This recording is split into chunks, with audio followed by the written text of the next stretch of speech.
The stagecoach lurched to a stop in front of the Ruby City, Idaho saloon just as the sun began its descent behind the Owyhee Mountains. And through the dusty window, Marshal Tobias Quade watched a woman step down onto the wooden planks with movements so careful. They spoke of pain, even before he noticed the purple bruise spreading across her left eye like spilled ink.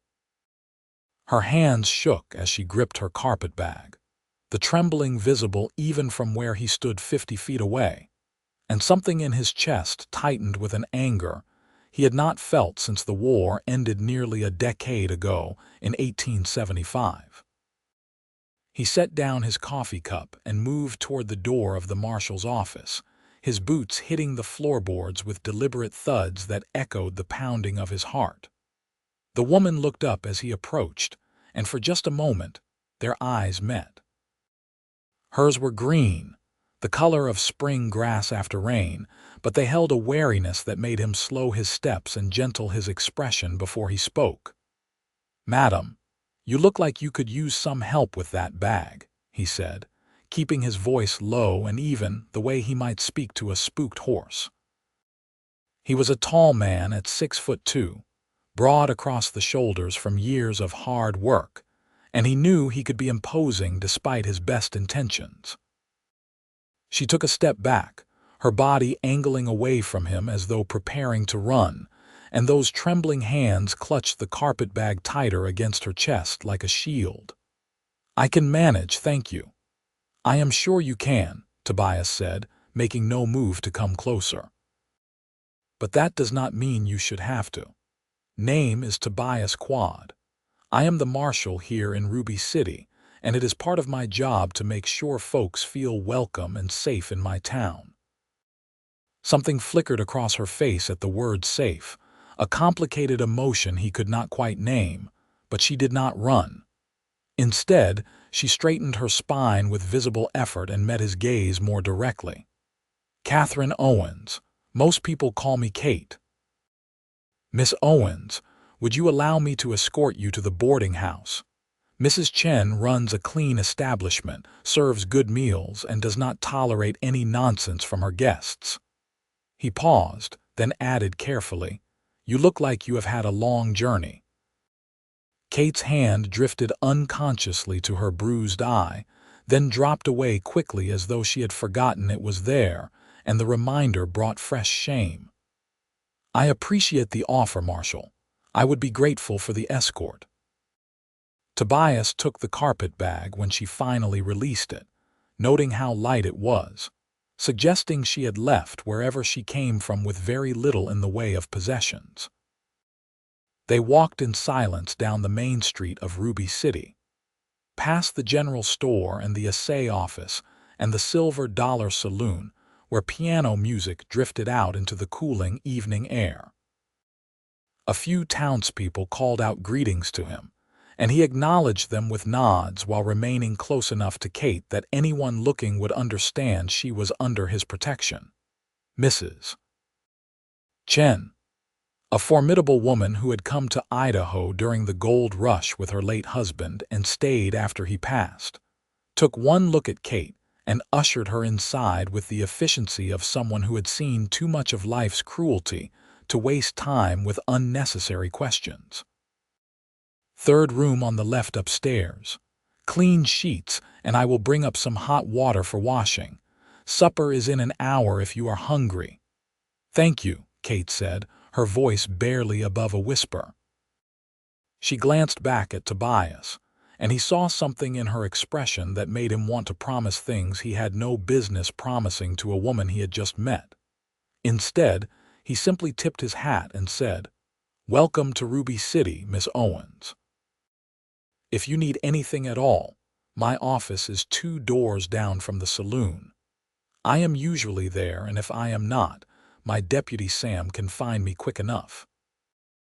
He left before he could say anything more, but the image of her bruised face and trembling hands stayed with him as he made his evening rounds through town. Ruby City had grown considerably since silver was discovered in the Owyhee range back in the 60s, And while it was not the wild frontier town it had been in those early days, it still had its share of trouble.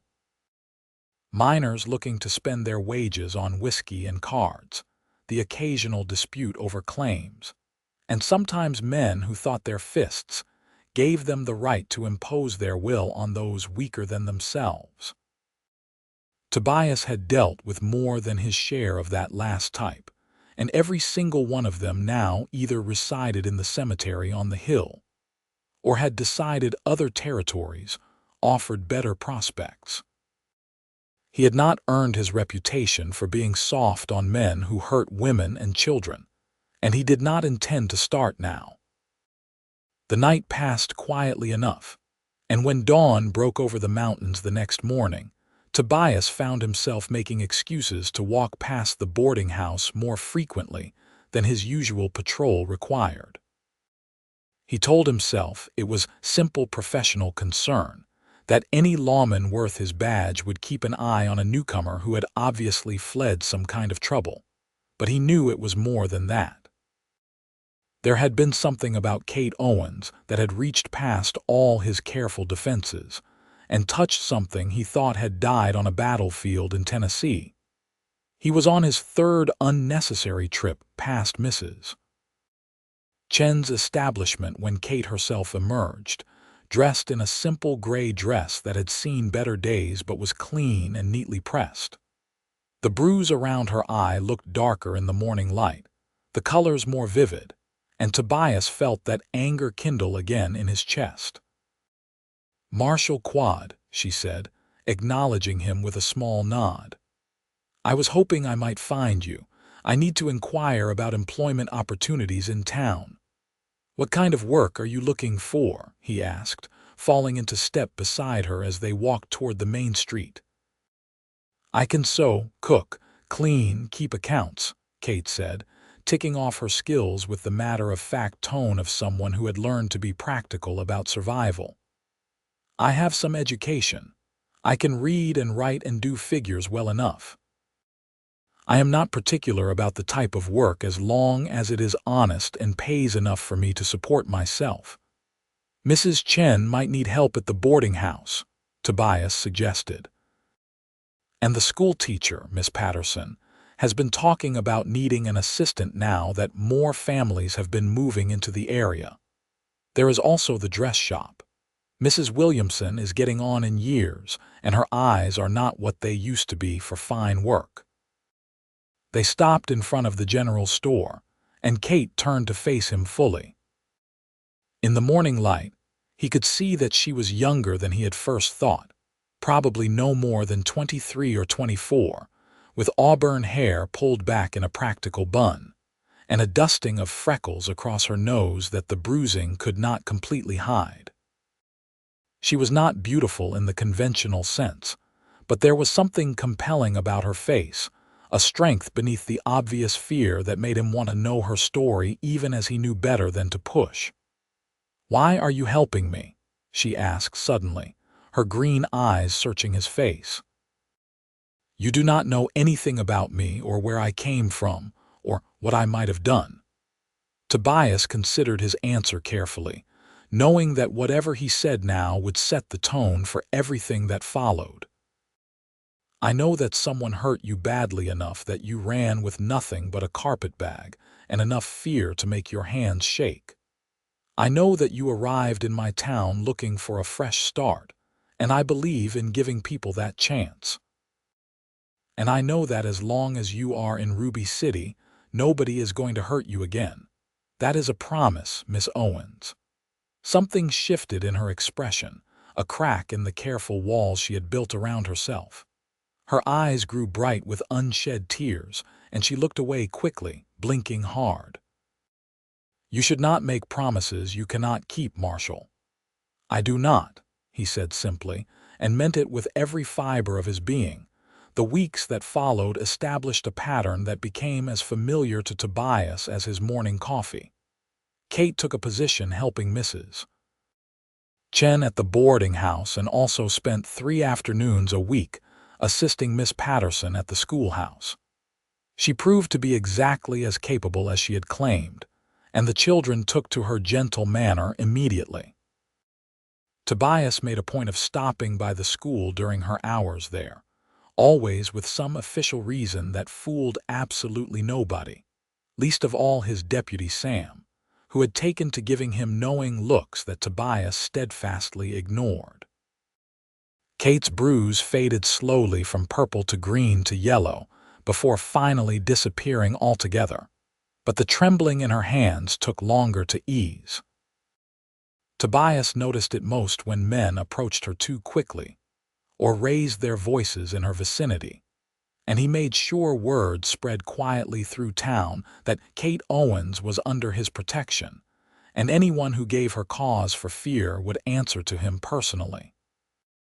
It was nearly a month after her arrival when Kate finally told him what had brought her to Ruby City. They were sitting on the porch of the boarding house after supper, watching the sun set behind the mountains, and she had been quieter than usual all evening.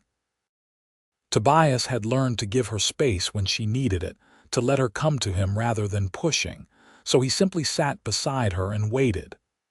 "I was married before I came here," she said finally, her voice so soft he had to lean closer to hear. "To a man named Robert Owens. We lived in Virginia City, Nevada.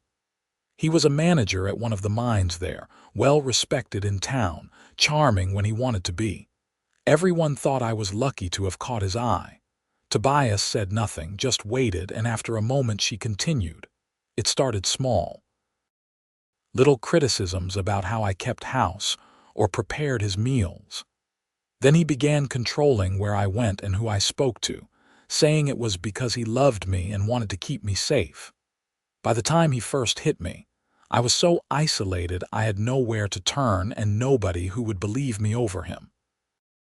Her voice remained steady, but her hands gripped the edge of the bench hard enough that her knuckles turned white. "It got worse after that. Much worse.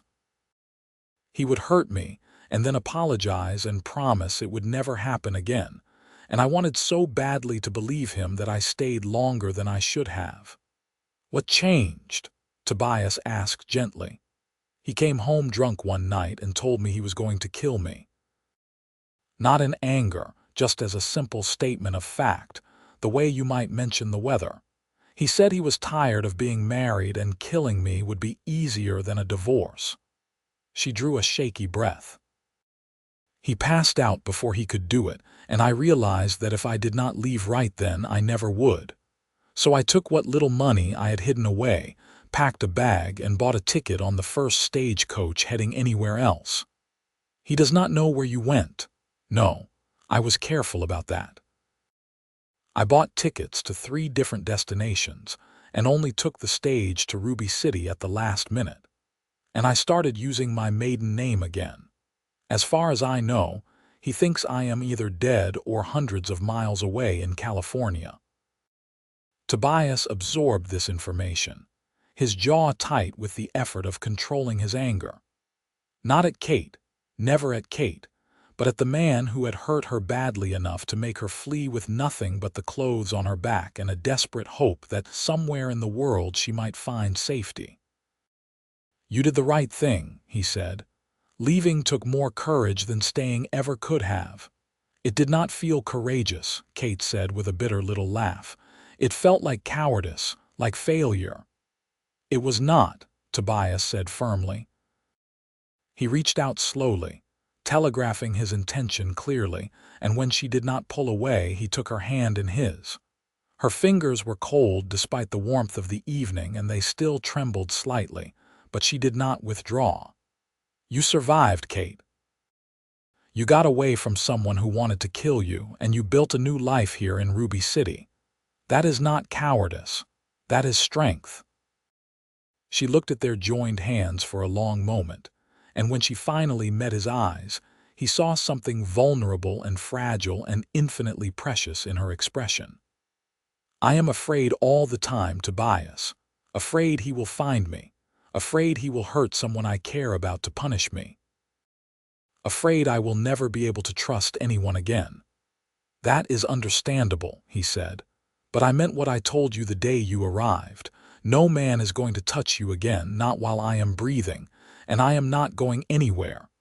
Why do you care so much?" she asked, and there was genuine confusion in her voice. "You barely know me." Tobias had asked himself the same question more times than he could count over the past month, and he still did not have a complete answer. All he knew was that, from the moment he had seen her step off that stagecoach with her bruised face and trembling hands, something had shifted in his chest. He had spent the years since the war ended deliberately keeping people at a distance, doing his job with dedication but never allowing himself to care too deeply, and Kate had somehow slipped past every defense he had built. "I know enough," he said finally. "I know you are kind to children and patient with Mrs. Chen even when she is being difficult. I know you work harder than anyone I have ever met, and you never complain. I know you have been through hell and came out the other side still believing you deserved a better life. That is enough for me." Kate's eyes filled with tears, but this time she did not look away. Instead, she squeezed his hand gently and said, "Thank you for everything. I do not know what I would have done if I had ended up somewhere else, somewhere without someone like you." "Ruby City is lucky to have you," Tobias said, and he meant it completely. The summer deepened into August, and the heat in the Awahi Mountains grew intense during the middle of the day. Kate had been in Ruby City for nearly 3 months, and the changes in her were remarkable. She no longer jumped at sudden noises, and her hands had stopped their constant trembling. She smiled more easily now, and Tobias had even heard her laugh a few times, a sound that did something complicated and wonderful to his heart. They had fallen into an easy companionship that felt as natural as breathing. Tobias took his supper at the boarding house most nights, sitting at the common table with the other guests, but always managing to secure the seat beside Kate. Afterward, they would often sit on the porch together, talking about everything and nothing while the stars emerged overhead. He learned that she loved poetry and had once dreamed of becoming a teacher, that she missed her parents who had died when she was 18, and that she had a younger sister in Philadelphia she had not seen in 5 years. Kate, for her part, drew out stories from Tobias about his childhood on a farm in Missouri, his time in the war that he rarely discussed, but which had left its marks on him nonetheless, and the years he had spent drifting from town to town before settling in Ruby City 3 years ago. He told her about the loneliness of his work, the way being a marshal meant always being slightly apart from the community he served, and how he had convinced himself he preferred it that way until she arrived and showed him what he had been missing. It was on one of these evenings, with the crickets singing in the brush and the moon hanging low and full above the mountains, that Tobias finally allowed himself to acknowledge what had been growing between them for weeks. Kate had been telling him about a letter she had received from her sister, and in her animation over the news, she had leaned closer to him, close enough that he could smell the lavender soap she used and see the way the moonlight caught in her hair. "Mary says she is expecting her first child in November," Kate was saying, her face alight with joy. "I wish I could be there with her, but it is too dangerous.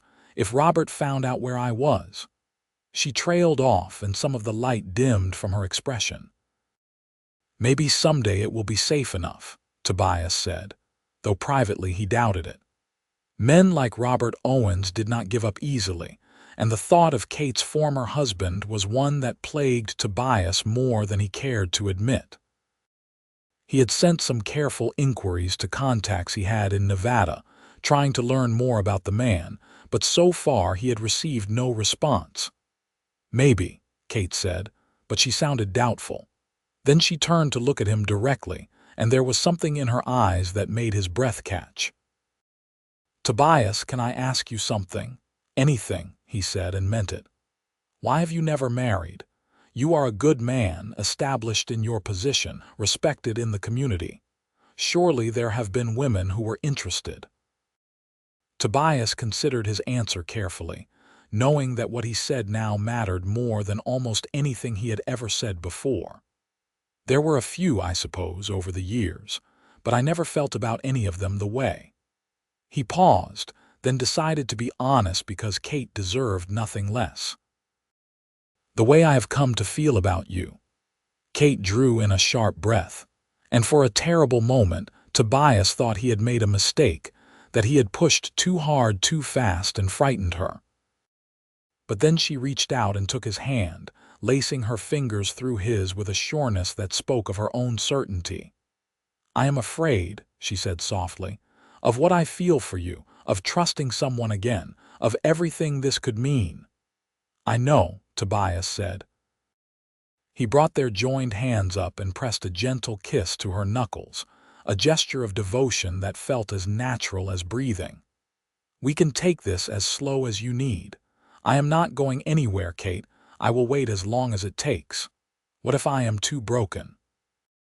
She whispered, and the vulnerability in her voice made him want to hunt down Robert Owens and make him pay for every moment of fear he had instilled in her. "What if I can never be what you deserve?" "You are not broken," Tobias said fiercely. "You are healing, and that is different. And as for what I deserve, Kate, I do not think I deserve you at all, but I am selfish enough to hope you might choose me anyway." She laughed then, a real laugh that held genuine amusement, and the sound of it filled something in his chest that had been empty for longer than he cared to admit. "You are many things, Tobias Quade, but selfish is not one of them." They sat together in comfortable silence for a while longer, hands still entwined, and when they finally said good night, Tobias dared to press a kiss to her forehead, right at her hairline where the bruise had been all those months ago. She leaned into the touch, her eyes closing briefly, and when she opened them again, he saw something in their green depths that looked remarkably like hope. September arrived with cooler temperatures, and the first hints of autumn color in the aspen groves higher up in the mountains. Kate had been in Ruby City for 4 months, and she had become as much a part of the community as anyone who had lived there for years. The children at the school adored her. Mrs. Chen relied on her help at the boarding house, and several of the town's women had taken to seeking her out for conversation and companionship. Tobias could not have been prouder of how she had flourished, shedding the fearful woman who had arrived in June and growing into someone confident and capable. Oh, she still had difficult days, moments when some sound or gesture would send her spiraling back into fear, but those moments grew less frequent as time passed. And through it all, Tobias remained constant, a steady presence she could rely on whenever she needed him. Their relationship had deepened into something neither of them spoke about directly, but which was obvious to everyone who saw them together. Tobias had taken to calling on Kate formally on Sunday afternoons, and they would walk together through the hills surrounding Ruby City, talking about their hopes and dreams and all the small details that made up a life. He learned that she had a gift for identifying wildflowers and could recite poetry from memory, that she was afraid of spiders but would scoop them up carefully to carry them outside rather than kill them, and that she cried during thunderstorms because they reminded her of nights when Robert had been at his worst. Kate learned that Tobias had a dry sense of humor that emerged when he was comfortable, that he had taught himself to read using his mother's Bible and still carried it with him, and that he had scars on his back from the war that still troubled him sometimes. She learned to read his moods by the set of his shoulders and the way he wore his hat, and she began to trust in a way she had thought she never would again. It was on one of their Sunday walks, when they had hiked up to a meadow where late summer wildflowers still bloomed in defiant splashes of color, that Kate finally said the words that had been building between them for weeks. "I love you," she said simply, standing there with the wind tangling her hair and the sun bright on her face. "I did not think I could ever feel this way again, did not think I wanted to, but I do. I love you, Tobias." Tobias felt something in his chest expand and warm, a sensation of rightness so profound it almost brought him to his knees. He crossed the distance between them in 3 long strides and cupped her face gently in his hands, mindful of the way he always was with her now, careful to let her see every movement before he made it. "I love you too," he said, his voice rough with emotion. "I have loved you since that first day when you stepped off the stagecoach and looked at me like you were not sure whether to trust me or run. I will spend the rest of my life proving you can trust me, Kate. I swear it."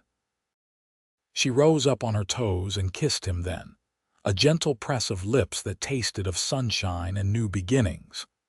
It was not a passionate kiss, not demanding or overwhelming, but it held a promise of everything they could become together. When they finally drew apart, both of them were smiling, and Tobias could not remember the last time he had felt this happy. "I want a life with you," Kate said, her hands resting on his chest where she could feel his heartbeat.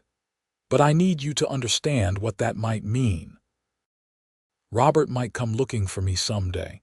He might find me, and if he does, he will have to go through me," Tobias said flatly.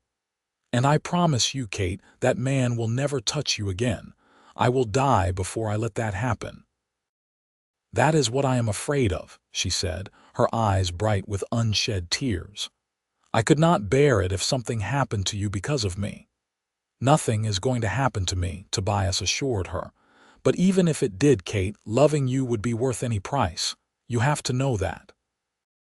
They stood there in the meadow for a long time, holding each other while the sun tracked across the sky and the mountains stood sentinel around them. And when they finally walked back down to town, hand in hand, Tobias knew with absolute certainty that he had found the woman he wanted to spend the rest of his life with. October came, and with it the first serious cold snaps that warned of the winter to come. Tobias had been giving considerable thought to the future, to how he and Kate might build a life together properly. He wanted to marry her, wanted it with a fierceness that sometimes surprised him, but he knew they could not do that while she was still legally married to Robert Owens, even if the man was hundreds of miles away in Nevada. He had finally received responses to his inquiries about Robert, and what he learned made his blood run cold. Robert Owens was indeed well respected in Virginia City, the manager of the Lucky Strike mine and a man who contributed generously to local causes. He was also known for having a temper when drinking, though he apparently hid it well enough that most people considered it simply the behavior of a man who worked hard and played hard. There had been no report of his wife's disappearance, which suggested either that he had not reported her missing, or that he had spun some story about her leaving to visit family. More troubling were the rumors Tobias's contact had unearthed about Robert's current activities. The man had apparently been making inquiries of his own, asking questions about stagecoach routes and destinations, putting out word through various channels that he was looking for his wife who had run away in a moment of feminine hysteria and needed to be brought home for her own safety. It was all couched in concern and worry, the act of a devoted husband anxious about his troubled wife, but Tobias saw it for what it was. Robert was hunting for Kate, and eventually he might succeed in finding her. The question was what to do about it. Tobias could arrest Robert if he showed up in Ruby City, but on what charges? A man looking for his wife was not a crime, and without Kate willing to testify to the abuse, there was no case to be made. And even if she did testify, it would be her word against that of a respected businessman, and Tobias knew how those cases usually turned out. He discussed it with Kate one evening when they were alone in the parlor of the boarding house. the other guests having retired for the night. She listened with a pale face, her hands clasped tightly in her lap, but she did not break down or panic. Instead, she met his eyes steadily and said, "What do you think we should do?" "I think we need to prepare for the possibility that he might find you," Tobias said carefully. "That means making sure you are never alone, that you always have someone who knows where you are, and that you are comfortable with the idea of using a weapon if necessary." Kate's eyes widened. "A weapon? Tobias, I do not think I could shoot someone, even to save your own life." He asked gently. "Even to stop him from taking you back to Nevada?" She was quiet for a long moment, clearly wrestling with the idea. Finally, she said, "I suppose I would do what I had to do, but I hope it never comes to that." "So do I," Tobias said. He reached out and took her hand, rubbing his thumb across her knuckles in a gesture that had become familiar. "There is something else I need to discuss with you, and I want you to know that there is no pressure, no expectation. I am simply putting the idea out there for you to consider." "What is it?" Kate asked, though from the way her breath hitched, he thought she might already know. "Marry me," Tobias said simply. "Not right now, obviously. We would need to deal with the legal situation with Robert first, whether that means pursuing a divorce or—" He hesitated, not wanting to voice the darker possibilities. "But when you are free, when it is safe and legal and right, I want you to be my wife. I want to build a life with you here in Ruby City. I want children with you and a home with you and all the ordinary, extraordinary days that make up a marriage." Kate's eyes filled with tears, but she was smiling through them. "Yes," she said simply. "Yes, Tobias, I will marry you. When it is safe and legal and right, I will absolutely marry you." He pulled her into his arms then, holding her close while she cried happy tears into his shirt. And though the threat of Robert Owens still hung over them, in that moment, Tobias felt like the luckiest man alive. The weather turned sharply colder in early November, and there was snow in the mountains that would not melt until spring. Ruby City settled into its winter routine, and Kate continued her work at the boarding house and the school, now wearing the small gold ring Tobias had given her on a chain around her neck. It was not an engagement ring exactly, not while she was still legally married to another man, but it was a promise, a symbol of their commitment to each other that she kept close to her heart. Tobias had taken to teaching her to shoot, taking her out to a secluded area away from town where they could practice without drawing attention. Kate was a surprisingly good student, her hands steady when they wrapped around the grip of the small pistol he had bought for her, her aim improving with each session. She did not enjoy it, he could tell, but she approached it with the same determined practicality she brought to everything else in her life. "I will do what I have to do," she told him one afternoon as they walked back to town, the pistol safely stowed in her bag. "But I hope with everything in me that I never have to use this on anyone." "I hope the same," Tobias agreed, "but I sleep better knowing you can protect yourself if you need to." December arrived with heavy snows, and Ruby City was largely cut off from the outside world for weeks at a time. The isolation was both a blessing and a curse. On one hand, it meant Robert Owens could not reach them even if he somehow discovered where Kate was hiding. On the other hand, it meant they were on their own if trouble did come calling, with no way to get messages out or bring help in. Tobias found himself spending more and more time at the boarding house, using the excuse of checking on the town's residents during the harsh weather. Mrs.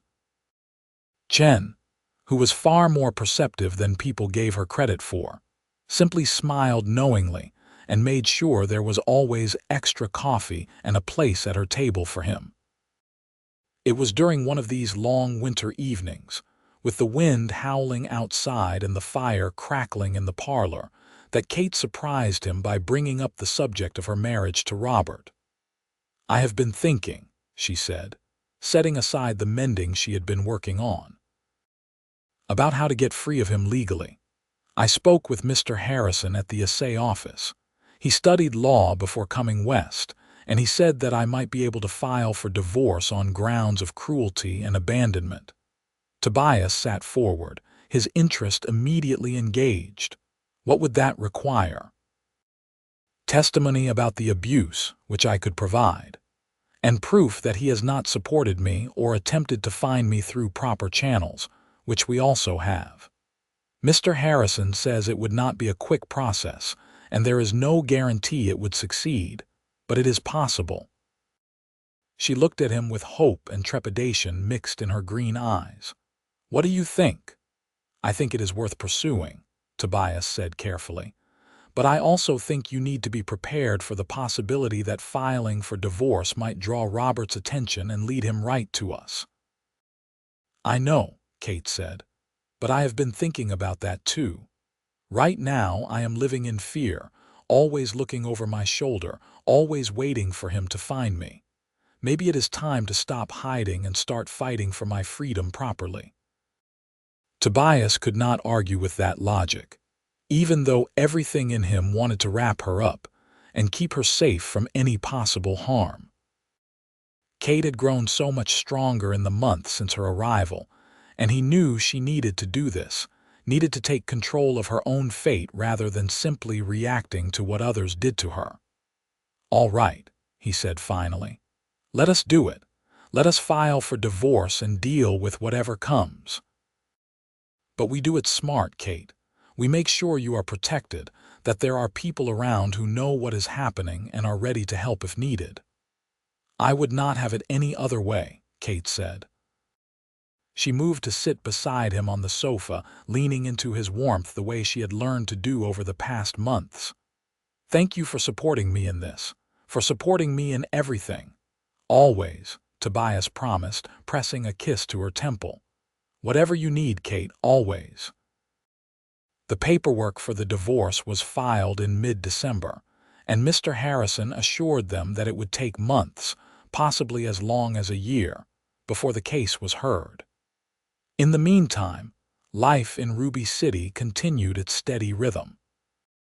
Christmas came and went with a celebration at the schoolhouse, where Kate helped the children put on a pageant, and Tobias found himself thinking about future Christmases, about children of his own learning lines for pageants, and getting excited about presents. January of 1876 arrived cold and clear, and with it came the news that Tobias had been both expecting and dreading.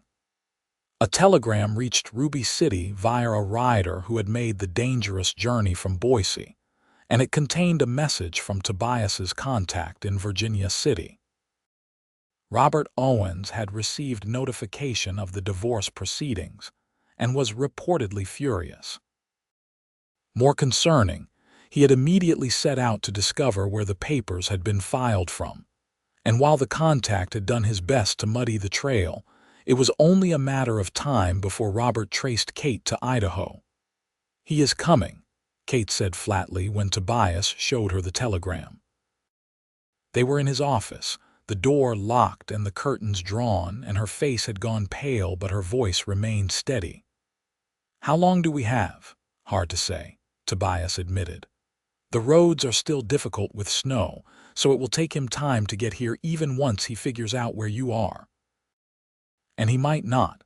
The papers list Boise as the filing location, not Ruby City specifically. He would have to do some searching to narrow it down further." "But he will," Kate said. "You know he will. Robert is nothing if not persistent." Tobias could not disagree with that assessment. "Then we will be ready for him," he said. "I have already spoken with Sam and a few of the other men in town. If Robert Owens shows his face here, he will not get within 50 feet of you." Kate nodded, but he could see the fear in her eyes, the old terror rising up despite all the progress she had made. He hated seeing it, hated knowing that the specter of her abuser could still affect her this way, but he understood it too. Some wounds ran deep, and they took a long time to heal. "Come here," he said gently, opening his arms, and she came to him without hesitation, burying her face in his chest. He held her tight, one hand stroking her hair, and promised, "He is not going to take you away from me, Kate. I swear it on everything I hold sacred. That man is never going to touch you again." The weeks that followed were tense with waiting. Tobias increased his patrols of the town, made sure someone was always nearby when Kate was out and about, and kept his weapons cleaned and ready. He hated living this way, hated the pall it cast over everything, but he refused to let his guard down. Too much depended on him staying vigilant. Kate, for her part, refused to hide away or let fear dictate her life. She continued working at the boarding house and the school, continued her Sunday walks with Tobias, continued building the life she had started in Ruby City. But Tobias noticed the way she checked over her shoulder now, the way her hand would sometimes drift to the bag where she kept the pistol he had given her, and it made him angry all over again at the man who had done this to her. February arrived, and with it came a break in the weather that allowed the roads to clear somewhat. The stage service resumed its regular schedule, and Tobias made a point of being present whenever it arrived, watching the passengers disembark with a careful eye. So far, none of them had been Robert Owens, but Tobias knew it was only a matter of time. The confrontation, when it finally came, happened on a Tuesday afternoon in late February. Tobias was making his rounds when he saw a man he did not recognize walking down the main street of Ruby City, asking questions of the townspeople. He was well dressed, with dark hair and a neatly trimmed beard, and everything about his bearing spoke of someone accustomed to authority and respect. Tobias knew immediately who he was looking at, and his hand dropped automatically to the gun at his hip as he approached. "Can I help you with something?" he asked, his voice carrying the weight of his badge even though his tone remained polite. The man turned and his eyes swept over Tobias with an assessing look. "I am looking for someone," he said. "My wife. She ran away from home several months ago, and I have reason to believe she may have ended up in this area." "Is that so?" Tobias said neutrally. "What makes you think she is here?" "Legal documents that were filed from Boise but which reference Ruby City in some of the supporting paperwork," the man said. "My name is Robert Owens, and I am looking for Catherine Owens. Have you seen her?" Tobias let a moment of silence stretch between them, studying the man who had terrorized Kate for years. Robert Owens looked exactly like what he was, a successful businessman who projected confidence and respectability. But Tobias had learned long ago that appearances could be deceiving, and he could see the anger lurking beneath the polished surface, the way Robert's jaw clenched when he spoke his wife's name. "I am Marshal Tobias Quade," he said finally. "And yes, I know Kate. She has been living here in Ruby City since last June." Something flickered in Robert's eyes, triumph mixed with rage, and his hands clenched into fists. "I want to see her, now." "I am afraid that is not possible," Tobias said calmly. "Miss Owens has made it clear she does not wish to see you, and as the marshal of this town, it is my duty to respect her wishes." "Miss Owens," Robert repeated, his voice rising. "She is Mrs. Owens, Marshal. She is my wife, and I have every legal right to see her." "Actually, you do not," Tobias said. "Miss Owens has filed for divorce, as I am sure you are aware, and until that process is complete, she is under the protection of this town and specifically under my protection. If she does not want to see you, then you do not get to see her. It is that simple." Robert took a step forward, his face flushing with anger. "You have no idea what you are interfering with, Marshal. Catherine is my wife, and she is confused and needs to come home. I do not know what lies she has told you, but she is not well. She has spells, delusions. She needs someone to take care of her." The only delusion here is yours if you think I am going to let you anywhere near her, Tobias said flatly. I know exactly what you did to Kate Owens. I know about the beatings, the threats, the way you terrorized her until she had no choice but to run. And I will tell you right now to your face that if you try to touch her again, you will answer to me. Robert's eyes went cold and hard. Are you threatening me, Marshal? No, Tobias said. I am making you a promise. Kate Owens is under my protection. If you try to hurt her, if you so much as approach her without her consent, I will arrest you for assault and attempted kidnapping.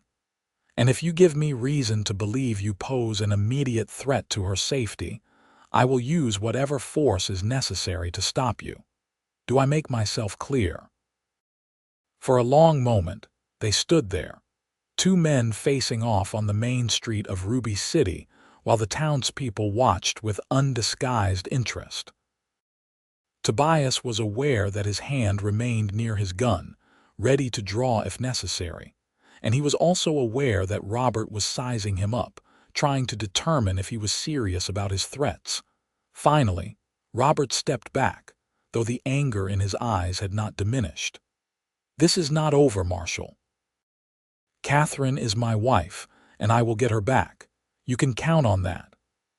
The only thing I am counting on is you leaving town by sunset, Tobias said. Because if you are still here after that, I will arrest you for disturbing the peace and lock you up until the circuit judge comes through in April. Your choice. Robert glared at him for another moment, then turned on his heel and stalked back toward the hotel where he had presumably taken a room. Tobias waited until he was out of sight before allowing himself to relax slightly, though his hand remained on his gun. Sam, his deputy, appeared at his elbow almost immediately. Want me to keep an eye on him? Sam asked quietly. Yes, Tobias said. And get word to Mrs. Chen. Kate needs to stay at the boarding house until I say otherwise. Nobody goes in or out without checking with one of us first. Sam nodded and hurried off, and Tobias made his way to the boarding house himself, needing to see Kate, to reassure himself that she was safe. He found her in the kitchen with Mrs. Chen, helping prepare dinner, and the relief on her face when she saw him was profound. He is here, is he not? She asked, setting down the vegetables she had been chopping. Robert found me. He is here, Tobias confirmed. But he is not going to get to you, Kate. I made that very clear to him. What did he say? She asked, her voice tight with fear. Tobias hesitated, not wanting to repeat Robert's lies about Kate being unwell and delusional, but knowing she deserved the truth. He told her everything, watching the way her face paled but also the way her spine straightened with determination. He is not taking me back, Kate said fiercely. I will die before I go back to him. It is not going to come to that, Tobias promised. I told him to be out of town by sunset, and Sam is keeping watch to make sure he complies. But until he is gone, I need you to stay here at the boarding house where I know you are safe. Kate nodded, then surprised him by stepping forward and wrapping her arms around him, holding on tight. Thank you, she whispered, for standing up for me, for protecting me, for everything. Tobias held her close, breathing in the scent of her hair, and renewed his vow to himself that Robert Owens would never hurt her again. But Robert did not leave at sunset. Instead, he took a room at the hotel and made it clear that he intended to stay in Ruby City until he got what he wanted. Tobias was not surprised. Men like Robert did not give up easily, especially when it came to something they considered their property. The standoff continued for 3 days, with Tobias or Sam maintaining a constant watch on both Robert and Kate. The townspeople, who had heard about the situation through the efficient grapevine that existed in any small community, rallied around Kate with a solidarity that would have warmed Tobias's heart under other circumstances. Several of the women made a point of visiting the boarding house to show their support, and more than one of the local men offered to help run Robert out of town if Tobias gave the word. On the fourth day, Robert made his move.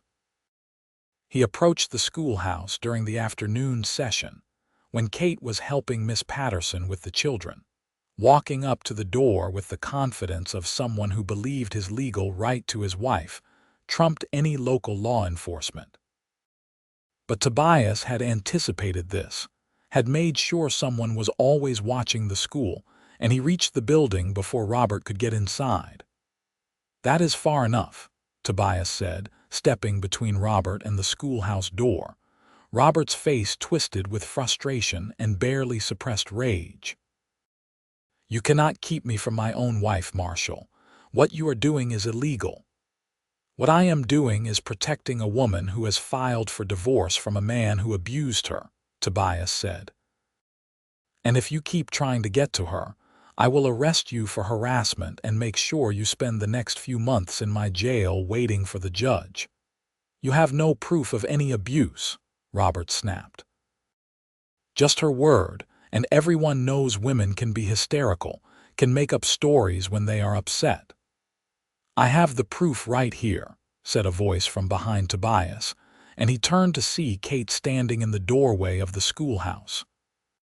She held a sheaf of papers in her hand, and though Tobias could see she was frightened, her voice remained steady. "I documented everything, Robert. Every beating, every threat, every time you hurt me. I have dates and descriptions, and I even have the testimony of 2 neighbors who heard my screams and saw the bruises." Robert's face went white, then red with fury. "You little witch," he hissed, starting forward, and that was when Tobias moved. He caught Robert's arm before he could reach Kate, spinning him around and slamming him face first into the wall of the schoolhouse with enough force to knock the wind out of him. In seconds, Tobias had Robert's arms pulled behind his back and wrists secured with iron cuffs. "Robert Owens, you are under arrest for attempted assault," Tobias said formally. "You have the right to remain silent, and anything you say can and will be used against you in court." Robert was yelling, cursing and threatening and making all kinds of wild claims about his rights and how Tobias would pay for this, but Tobias ignored it all. He hauled Robert off toward the jail, nodding to Sam to come help, while behind him Kate collapsed against the doorframe of the schoolhouse, shaking but unharmed. Miss Patterson immediately ushered Kate inside while several of the town's women converged on the schoolhouse to offer support. And by the time Tobias had Robert secured in a cell, word had spread through Ruby City that the man who had hurt their Kate had finally been dealt with. The circuit judge arrived in Ruby City in early March, earlier than expected due to changes in his schedule. Judge Harriet Morrison was a woman in her 50s who had earned her law degree in Boston before coming west, and she had a reputation for fairness and an intolerance for men who abused their wives. Tobias could not have asked for a better person to hear Kate's case. The proceedings were held in the Ruby City Courthouse, a modest building that served multiple functions, but which could be set up for legal matters when needed. The entire town showed up to watch, packing the available seats and standing room until Judge Morrison had to threaten to clear the gallery if people did not settle down. Robert had hired a lawyer from Boise, a slick man who argued eloquently about property rights and the sanctity of marriage, and how a wife's place was with her husband regardless of their differences. But when it came time for Kate to testify, to show the judge her carefully documented record of abuse, and to explain in quiet, devastating detail what her life with Robert had been like, the lawyer's arguments fell apart. Judge Morrison listened to everything with a stern expression, occasionally asking clarifying questions but mostly letting Kate tell her story. And when it was Robert's turn to testify, to try to refute the claims against him, his own anger betrayed him.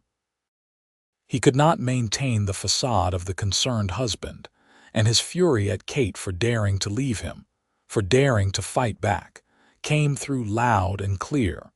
The judge's ruling came after only an hour of deliberation. In the matter of Owens versus Owens, I find in favor of the plaintiff. The marriage between Catherine Owens and Robert Owens is hereby dissolved on grounds of extreme cruelty. Furthermore, I am issuing a permanent order of protection prohibiting Robert Owens from contacting, approaching, or in any way communicating with Catherine Owens. Any violation of this order will result in immediate arrest and prosecution. She looked directly at Robert as she continued, "Mr. Owens, I have listened to the testimony in this case, and I am appalled by your treatment of your wife. You are fortunate that Miss Owens has not chosen to press criminal charges against you, because based on what I have heard, you could easily face prison time for assault. I strongly suggest you return to Nevada and reflect on your actions. And if I ever hear of you attempting to contact Miss Owens again, I will personally ensure that you face the full consequences of the law." The gallery erupted in applause, and Robert's face went purple with rage, but there was nothing he could do. The divorce was final, the protection order was in place, and Kate was finally, legally free. Tobias found Kate outside the courthouse afterward, surrounded by well-wishers but looking slightly dazed by everything that had happened. He gently extracted her from the crowd and led her to a quiet spot behind the building where they could have a moment of privacy. "How are you feeling?" he asked, taking her hands in his. "Free," Kate said, and there were tears streaming down her face, but she was smiling. "For the first time in years, Tobias, I feel completely free. He cannot touch me anymore. He cannot hurt me anymore. I am finally free." Tobias pulled her into his arms and held her while she cried, happy tears this time, tears of relief and joy and the release of years of fear. And when she finally pulled back, looking up at him with those beautiful green eyes he loved so much, he knew the time had come to ask her properly. He dropped to one knee right there behind the courthouse, still holding one of her hands, and said, "Catherine Owens, you are the bravest, strongest, most amazing woman I have ever known. You have taught me what it means to truly love someone, to stand beside them through anything, and I want to spend the rest of my life showing you that you were right to trust me. Will you marry me?" Kate's smile could have lit up the entire territory. "Yes," she said, laughing and crying at the same time. "Yes, Tobias, I will absolutely marry you." He stood and kissed her then, a proper kiss full of promise and passion and all the love he had been holding back, and she kissed him back with equal fervor. And when they finally broke apart, both of them breathless and grinning like fools, Tobias knew that this was just the beginning of their story together. They were married 3 weeks later in early April, a small ceremony held in the Ruby City Church with the entire town in attendance. Kate wore a simple white dress that Mrs. Williamson had helped her sew, and Tobias wore his best suit, the one he had been saving for a special occasion. Sam served as best man, and Miss Patterson stood up with Kate, and Judge Morrison, who had stayed in town to tie up some other legal matters, officiated. When Tobias slipped the gold wedding band onto Kate's finger, the one he had special ordered from Boise and which had finally arrived just in time, he felt something settle in his chest. This was right. This was what he had been waiting for his whole life without knowing it. Kate was his wife now, and he would spend every day proving himself worthy of her trust and love. The celebration afterward was held at the boarding house, with Mrs. Chen providing a feast that must have taken days to prepare. There was music and dancing, and at one point, Tobias waltzed his new wife around the parlor while their friends and neighbors cheered. Kate laughed more than he had ever heard, her face bright with happiness, and Tobias felt like he could conquer the world. They spent their wedding night in the small house Tobias had been quietly fixing up for the past month, a two-bedroom structure on the edge of town that had belonged to a prospector who had moved on to better claims. It was not much, but Tobias had made sure it was clean and sound, and Kate had decorated it with the few possessions she had accumulated and some cheerful curtains she had sewn herself. When Tobias carried her over the threshold, Kate wrapped her arms around his neck and kissed him thoroughly. "Welcome home, husband," she said when they finally broke apart. "Welcome home, wife," he replied, and the word felt perfect on his tongue. That night, when Tobias made love to his wife for the first time, he was gentle and patient, mindful of her past trauma but also aware that she was not fragile. Kate was a survivor, a fighter, and she met his passion with her own, showing him without words that she trusted him completely. And afterward, when they lay tangled together in the darkness, Kate's head on his chest and his arms wrapped securely around her, Tobias felt a peace he had never known before. "I love you," Kate whispered into the darkness. "I love you too," Tobias replied, pressing a kiss to her hair. "Always, Kate, always." The years that followed were good ones. Tobias continued his work as marshal, keeping the peace in Ruby City with Sam's capable assistance. Kate continued teaching at the school and took on additional work making dresses with Mrs. Williamson, discovering she had a talent for design that the town's women appreciated. They built a life together, steady and solid, full of the small joys and occasional challenges that made up any marriage. Robert Owens never returned to Idaho. Tobias kept track of him through his network of contacts and learned that Robert had eventually remarried another young woman in Virginia City, who Tobias hoped fared better than Kate had. He also learned that Robert's reputation had been damaged considerably by the divorce proceedings. That word had gotten out about the abuse, despite Robert's best efforts to suppress it, and that his standing in Virginia City society had never fully recovered. Tobias took a grim satisfaction in that knowledge. In the spring of 1877, Kate discovered she was expecting their first child. She told Tobias one evening over supper, simply setting down her fork and saying, "I am pregnant," with a mixture of joy and nervousness in her voice. Tobias felt his heart swell with so much emotion he could hardly speak. "Are you happy about it?" he asked carefully, knowing that pregnancy could be complicated for someone with Kate's history. "I am terrified," Kate admitted, "but I am also happier than I ever thought I could be. We are going to have a baby, Tobias, a child of our own to love and raise and give all the things neither of us had." He came around the table and pulled her into his arms, holding her close while they both cried happy tears. "You are going to be an amazing mother," he told her. "And I promise you, our child will grow up knowing nothing but love and safety." Their son was born in December of that year, a healthy baby boy with his mother's green eyes and his father's dark hair. They named him David James Quade, and from the moment Tobias held him for the first time, he understood what people meant when they talked about love so fierce it hurt. Kate was a natural mother, patient and loving, and watching her with David made Tobias fall in love with her all over again. She sang to their son in the evenings, rocked him when he was fussy, and lit up every time he smiled. And David adored her right back, his little face always seeking her out in a room. Life continued its steady rhythm. David grew from an infant to a toddler, learning to walk and talk, and getting into everything with the fearless curiosity of the very young.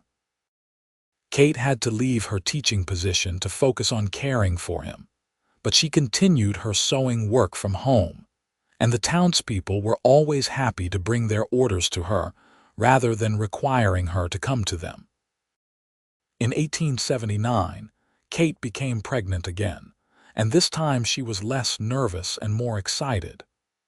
Their daughter, Elena Rose Quade, was born in July of 1880, and she was as different from David as night from day. Where David was boisterous and active, Elena was quiet and thoughtful, content to sit and watch the world around her with solemn eyes. But she had her mother's smile and her father's sense of justice, and Tobias loved her with the same fierce intensity he felt for David. The house on the edge of town grew more crowded, filled with the noise and chaos and joy of family life. Tobias added on a room to give the children more space, and Kate planted a garden that produced vegetables all summer long. They went to church on Sundays, had Sunday dinners with friends, and watched their children grow with a sense of wonder that never quite faded. In 1882, when David was 4 and Elena was 2, Kate surprised Tobias by telling him she wanted to go back to teaching, at least part-time. Mrs. Miller has offered to watch the children 3 mornings a week, she explained. And Miss Patterson says she could really use my help with the older students who are struggling with their reading. Tobias supported her decision completely, knowing how much Kate loved teaching and how important it was for her to have something that was just hers. So 3 mornings a week, Kate went back to the schoolhouse, and those were some of her happiest hours, working with children who needed extra help and seeing them grow in confidence and ability. Life was not always easy. There were difficult years when silver prices dropped and the town struggled economically. There was the winter of 1883 when influenza swept through Ruby City and both children got sick, terrifying Kate and Tobias until the fever finally broke. There were the usual conflicts and challenges that came with raising children, the sleepless nights and the worries, and the constant fear that they were making mistakes that would damage their son and daughter. But through it all, Kate and Tobias remained solid, their love for each other growing deeper with each passing year. They had built something real and lasting, a partnership based on trust and respect, and a commitment to always face things together. In 1885, Kate became pregnant for a 3rd time, a surprise given that Elena was already 5 and they had assumed their family was complete. But Kate and Tobias welcomed the news with joy, and in early 1886, their 2nd son was born. They named him Thomas Michael Quade, and he was a perfect blend of both his parents, with Kate's auburn hair and Tobias's strong features. David, now 8, was fascinated by his baby brother and constantly wanted to help take care of him. Elena, 6 years old and in school full-time, was more reserved but equally loving, often reading to Thomas from her primer books as though he could understand the words. The house was full to bursting with noise and laughter and love, and Tobias could not imagine being happier. As the years passed, Ruby City grew and changed. The silver mines began to play out, and some people moved on to other boom towns and new opportunities. But others stayed, putting down roots and building something more permanent than a mining camp. New businesses opened, the school expanded, and the town began to take on the character of a real community rather than a temporary stopping place. Tobias served as marshal for 15 years before finally deciding in 1890 that it was time to step down and let someone younger take over the badge. Sam, who had been his deputy all those years, was the natural choice to succeed him, and the transition was smooth. Tobias stayed on as an unofficial consultant, someone Sam could turn to when he needed advice, but mostly he was content to spend more time at home with Kate and their children. David grew into a serious young man interested in law and justice, following in his father's footsteps, but in a different way. He left for law school in California when he turned 18, And while Kate cried when they saw him off on the stagecoach, she was also proud of the man he had become. Alina discovered a passion for medicine and became an apprentice to the town doctor, learning everything she could about healing and helping people. She was brilliant and dedicated, and Tobias knew she would make an excellent doctor if she chose to pursue formal training. Thomas, the youngest, was still finding his way, but he showed signs of his mother's artistic talent and his father's sense of justice. At 10 years old, he was constantly drawing pictures of the town and its people, capturing moments with a skill that suggested real talent. In 1895, when Kate turned 42 and Tobias was 46, they celebrated 20 years of marriage. The whole town turned out for a party at the boarding house, the same place where they had celebrated their wedding all those years ago. Mrs.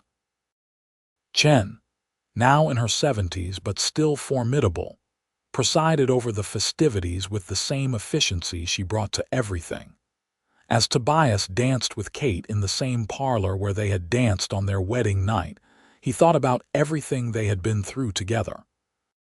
The fear and trauma that had brought Kate to Ruby City, the gradual healing and the love that had grown between them, the family they had built, and the life they had created. "What are you thinking about?" Kate asked, looking up at him with those green eyes he loved so much. She was older now, with lines around her eyes and threads of silver in her auburn hair, but to Tobias, she was as beautiful as the day she had stepped off that stagecoach 20 years ago.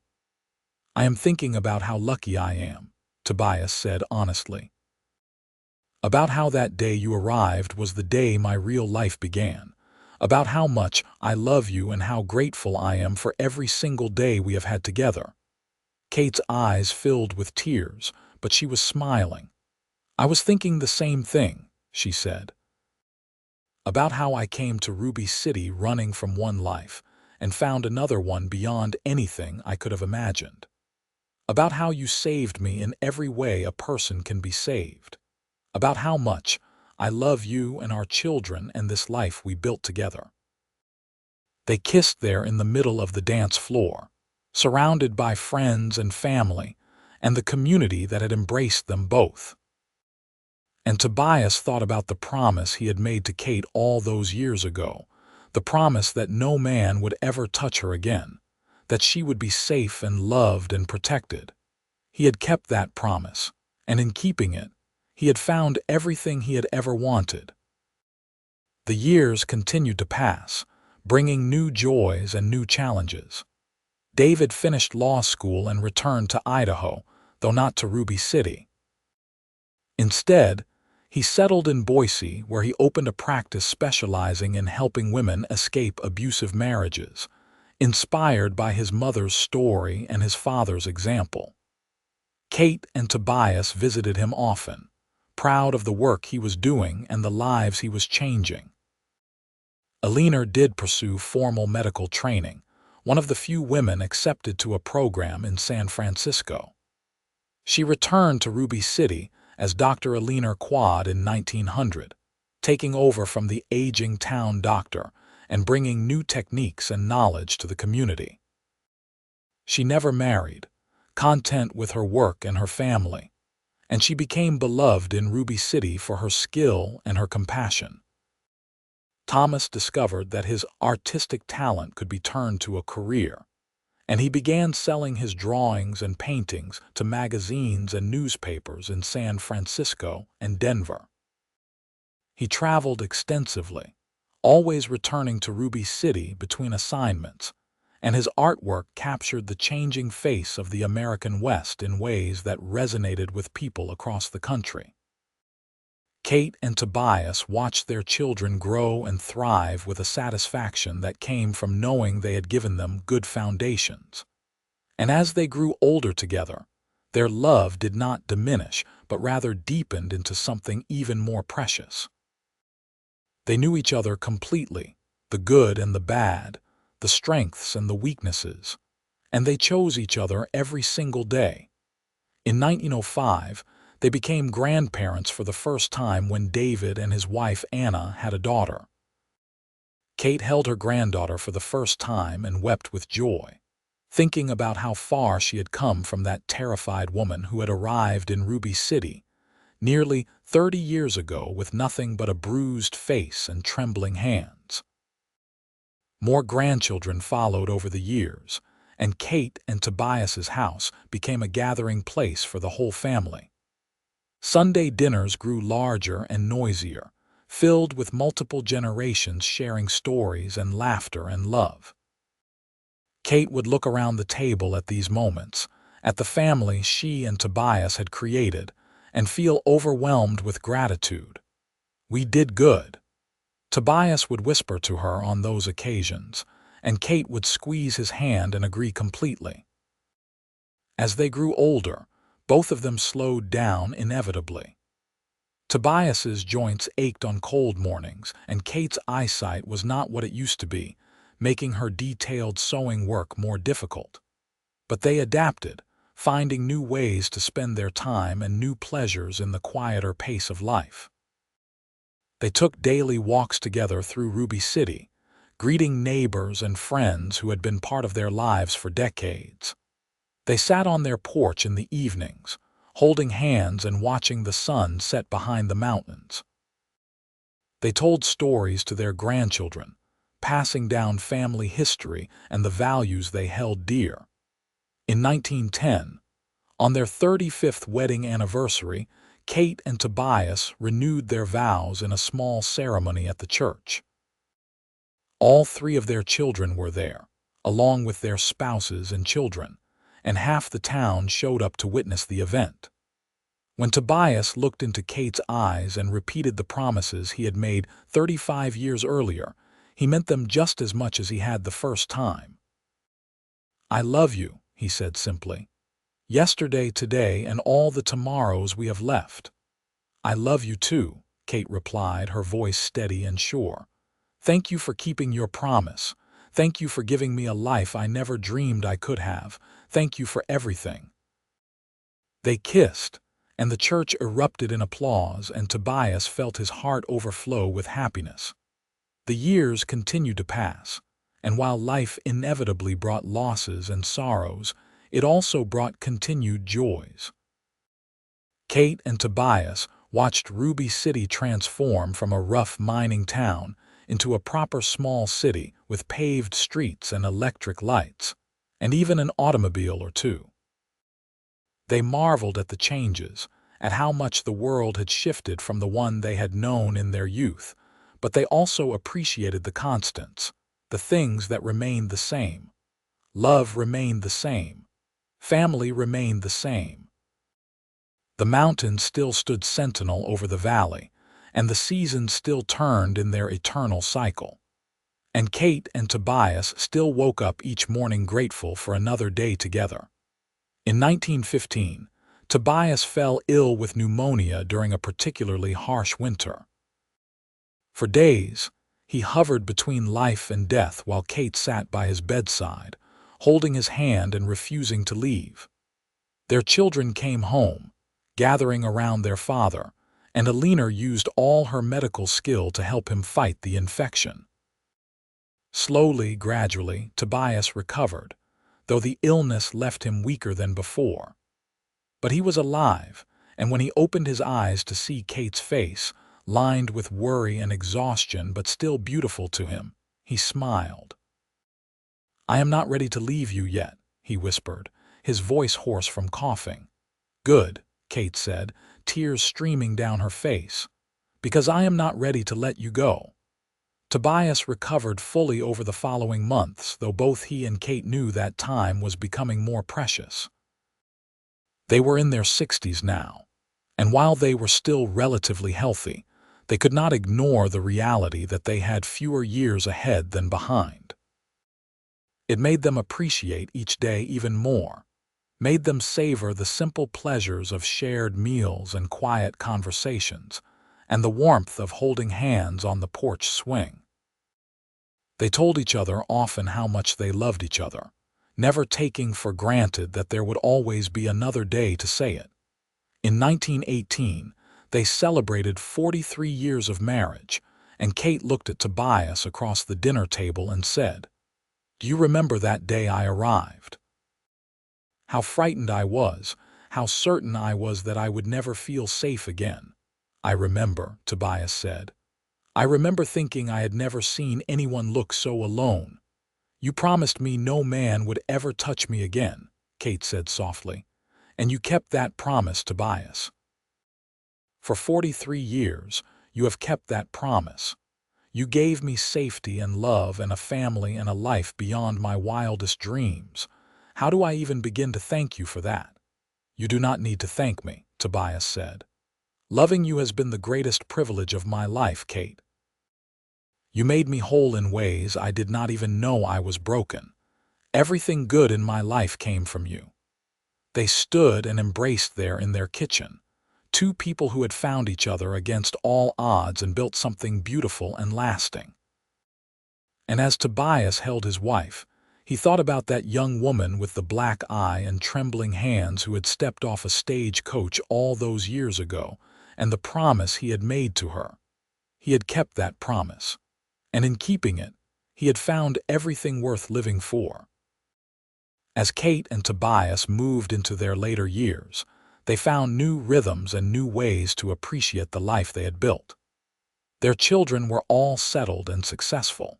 Their grandchildren were growing up strong and healthy, and they even had a few great-grandchildren beginning to appear. Ruby City had changed dramatically from the rough mining town Kate had arrived in back in 1875, but it remained home in all the ways that mattered. The friends they had made over the decades were still there, or at least those who had survived the passage of time. Mrs. Chen had passed away peacefully in her sleep at the age of 89, leaving the boarding house to a niece who ran it with the same efficiency her aunt had shown. Sam had retired as marshal several years ago, and he and his wife often joined Kate and Tobias for Sunday dinners. The house on the edge of town, which had started as a simple two-bedroom structure, had been expanded and modified over the years until it was a comfortable family home filled with memories. Every room held stories, every piece of furniture had a history, and Kate loved every inch of it. In the autumn of 1920, as they approached their 46th wedding anniversary, Tobias took Kate on a special trip. They hired a car and driver and went back to the place where they had first confessed their love for each other. The meadow high in the mountains where wildflowers had bloomed all those years ago. It was more difficult for them to make the climb now, even with the car taking them most of the way. But they managed it with determination and the help of their driver. And when they reached the meadow, Kate gasped with delight to see that wildflowers still bloomed there, late-season blossoms clinging to the last warm days before winter. "I wanted to bring you back here," Tobias said, taking her hand, "to the place where we first said I love you, to remind us both of how far we have come and how much we have shared."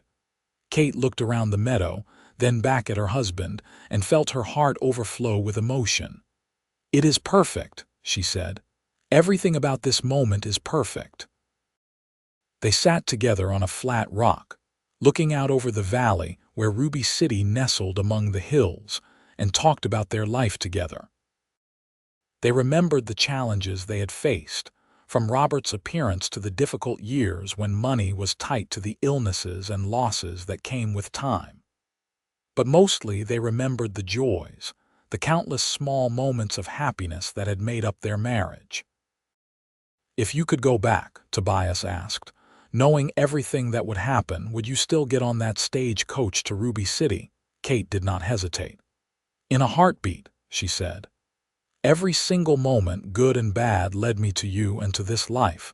I would not change a single thing."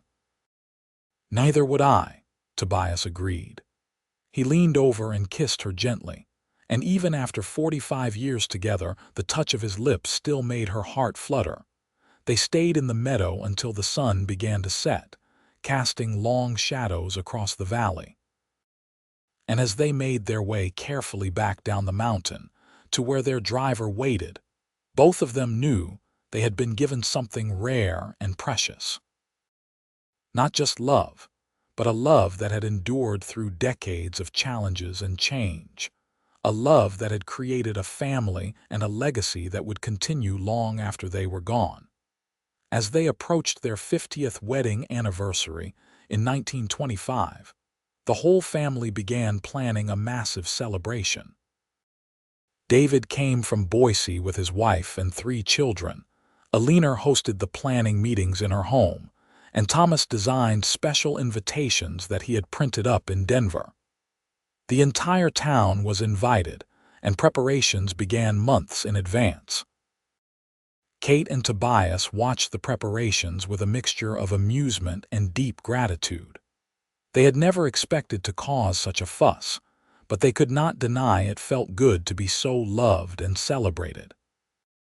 The anniversary celebration took place in April of 1925, exactly 50 years from the day they had married. The church was decorated with flowers. The boarding house had been transformed for the reception, and it seemed like everyone in Ruby City and half the surrounding territory had shown up to honor the couple who had become such an integral part of the community. When Tobias stood to make a speech during the reception, Kate was surprised. He had never been much for public speaking, preferring to let his actions speak for him. But he rose from his seat at the head table, and the room gradually quieted as people turned to listen. 50 years ago, Tobias began, his voice strong despite his 72 years. A woman stepped off a stagecoach in Ruby City. She had a black eye and hands that shook with fear, and she was running from a man who had hurt her badly. I made her a promise that day. I promised that no man would ever touch her again, that she would be safe in my town. He paused, looking down at Kate with such love in his eyes that she felt tears begin to fall. What I did not know then was that in keeping that promise, I would find the other half of my soul. Kate, you have been my partner, my best friend, my greatest love for 50 years. You have given me children and grandchildren and a life richer than anything I could have imagined. Thank you for trusting me when you had every reason not to. Thank you for building this life with me. And thank you for 50 years of love. The room erupted in applause, and Kate stood to embrace her husband while their children and grandchildren gathered around them. It was a perfect moment, surrounded by everyone they loved, celebrating a marriage that had beaten the odds and created something beautiful. That night, back in their home, Kate and Tobias sat on their porch swing and looked out at the stars. The house was quiet now, the celebrations over, and it was just the two of them again. 50 years, Kate said wonderingly. How did we get to be so lucky? I do not know, Tobias admitted, but I am grateful for every single day. They sat in comfortable silence for a while, rocking gently on the swing, hands clasped together. And Kate thought about that terrified woman she had been when she first arrived, about how impossible it had seemed then that she would ever feel safe again, let alone loved. But Tobias had kept his promise, not just to protect her but to love her unconditionally, to give her a life beyond her wildest dreams. I love you, she said softly, today and always. I love you too, Tobias replied, with everything I am. The years that followed their golden anniversary were gentle ones. Kate and Tobias moved slowly now, their bodies showing the inevitable effects of age, but their love remained as strong as ever. They spent their days in simple pursuits, tending Kate's garden, receiving visits from their ever-growing family, and enjoying the quiet companionship that came from knowing someone completely. In the spring of 1928, Tobias fell ill again, and this time both he and Kate knew it was more serious. His heart was failing, the doctor said, worn out from 75 years of beating. There was nothing to be done except make him comfortable and wait. Their children gathered again, bringing the grandchildren and even some of the great-grandchildren. The house was full of family, and Tobias smiled to see them all, taking comfort in the knowledge that he and Kate had created this, that their love had produced this wonderful legacy. On a warm afternoon in May, with the windows open and spring flowers blooming in the garden, Tobias slipped away peacefully. Kate was holding his hand, as she had been almost constantly for the past week, and she felt the exact moment he left her. "I love you," she whispered, tears streaming down her face. "Thank you for everything. Thank you for keeping your promise. Thank you for giving me this beautiful life." The funeral was held 3 days later, and it seemed like all of Ruby City turned out to say goodbye to the man who had served as their marshal for 15 years and been a pillar of their community for more than 50. The stories people told about Tobias painted a picture of a man who was fair and honest, who stood up for those who could not stand up for themselves, and who loved his wife and family with a devotion that had touched everyone who knew him. Kate stood at the graveside, surrounded by her children and their families, and said her final goodbye to the man who had been her everything for more than 50 years. And even through her grief, she felt grateful. Grateful for the time they had had, for the love they had shared, for the life they had built together. In the months that followed, Kate grieved deeply but not without hope. She had her family around her, and they made sure she was never alone for long. She stayed in the house she and Tobias had shared, surrounded by memories, and found comfort in the familiar spaces. She lived for 5 more years, spending her time with her grandchildren and great-grandchildren, telling them stories about their grandfather, and making sure they knew the kind of man he had been. She continued her sewing as long as her eyesight allowed, and she never stopped walking past the marshal's office every day, remembering the man who had promised her safety and given her love. On a quiet morning in August of 1933, Kate passed away peacefully in her sleep, just 3 months short of her 82nd birthday. Her family gathered to lay her to rest beside Tobias in the Ruby City Cemetery, and there was both sadness and celebration. Sadness for the loss, but celebration for a life well lived and a love that had endured. The headstone they placed marked both graves, with a simple inscription that captured everything they had been to each other. Tobias Quade, 1853–1928, and Catherine Quade, 1851–1933. Beloved husband and wife, parents and grandparents, they built a life on love and kept every promise. And in Ruby City, for generations to come, people would tell the story of the woman who had arrived with a black eye and trembling hands, and the cowboy marshal who had promised her safety and given her everything. It became a legend, a reminder that love could triumph over fear, that healing was possible, and that sometimes the worst moments of life led to the very best ones. Their children, grandchildren, and great-grandchildren carried on their legacy, living lives of service and love, treating others with the kindness and respect that Kate and Tobias had modeled. And in that way, the love story that began on a dusty afternoon in 1875 continued to echo through the years, touching lives and inspiring hope for all who heard it.